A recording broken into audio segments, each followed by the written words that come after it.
Replacements அப்படின்னு வரும்பொழுது straight away இப்போ ஆகாஷ் தீப்போட அன்அவைலபிலிட்டி இருக்கிறதுனால they might go with Prasidh Krishna.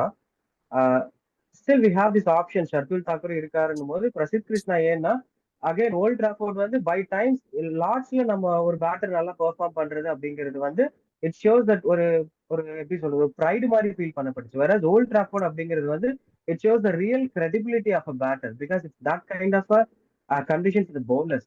So again அங்க வந்து பிரசித் கிருஷ்ணா மாதிரி ஒரு ஹிட் அண்ட் பவுலர் டெஃபினட்டா ஒரு பெரிய சப்போர்ட்டா இருக்க முடியும். So he'll be there sure. And அதே மாதிரி பாத்தீங்கன்னா லைக் நிதிஷ்குமார் ரெட்டியோடைய இடம் எனக்கு எந்த மாதிரி இருக்க போகுது, லைக் ஃபார் லைக் ரீப்ளேஸ்மெண்ட் நமக்கு சாலிடா போக முடியாது.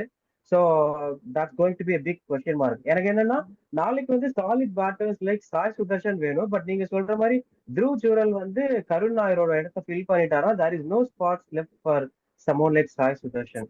So if that is going to happen, Dhruv Jurel தான் பிஹைண்ட் த ஸ்டம்ப்ஸ்ல இருக்க போறாரு அப்படின்னா then there is only one place. Nitish Kumar ரெட்டியோட இடத்துல ஒரு ஆல்ரவுண்ட் கமோடிட்டியா இல்லாம ஒரு பியூர் பேட்டரை இறக்கலாம். Because all we need is solid fast bowling வேணும்.